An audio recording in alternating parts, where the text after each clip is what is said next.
ولسمشر محمد اشرف غني وایي چې هیڅ ډول معامله او د تسلیمۍ اراده نشته. موږ با عزت ژوند کوو. نن د غیرت هوډ او ارادې ورځ ده. ارګ وایي ولسمشر غني پرون د کابینې په غونډه کې چې د ویډیو کنفرانس له لارې والیانو هم پکې ګډون کړی و دا خبرې کړي دي. ولسمشر زیاته کړې که طالبان فکر کوي تسلیمي باخلي 100 کلونو کې به هم دې ارمان ته ونه رسي. د ویجاړۍ او وینې تویېدو مسؤلیت د طالبانو او د هغوی د ملاتړو په غاړه ده. هیڅ نوع معامله نسته،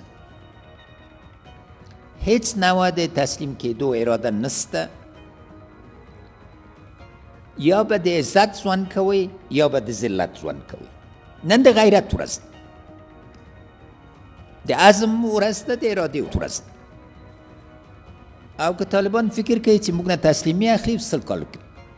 ولسمشر غني هم دا راز ویلي سفیر لرونکي امنیتي او دفاعي تر ټولو غوره قطعات دوباره مجهز شوي چې ورته هوایي او ځمکني تجهیزات او امکانات او زرعي وسایل برابر شوي دي.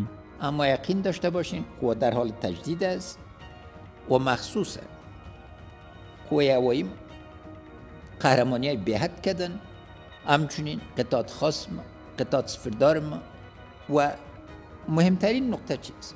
امروز مردم در داخل نظام از نظام دفاع میکنن و اتکایشان سر قوای امنیتی و دفاعیشان است.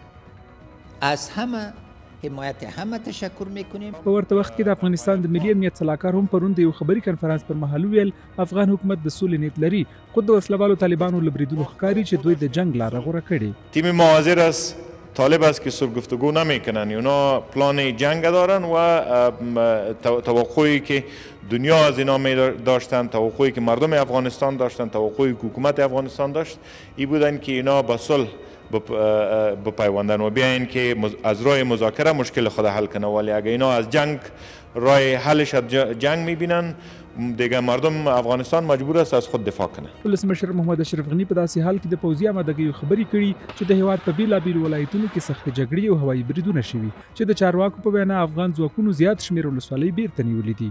په ورته وخت کې نن په ایران کې د یو شمېر افغان سیاستوالو او وسلوالو طالبانو مذاکراتي هیئت غړو ترمنځ ناسته شوې چې د سرچینو د معلوماتو پر بنسټ د افغانستان د روان وضعیت په اړه پکې خبرې شوې دي.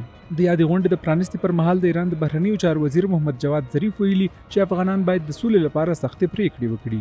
په ټولنیزو رسنیو کې هم ګڼ شمېر افغانانو د کابینې د غونډې پر مهال د ولسمشر غني لخوا د صفري پوځي قطعاتو پر بیا فعالیدا د خوښۍ لیکنې کړې دي. دوی له ولسمشر مننه کړې چې هوایي ځواک، ځانګړي کمانډو ځواکونه او صفري قطعاتو ته خاصه توجه کوي.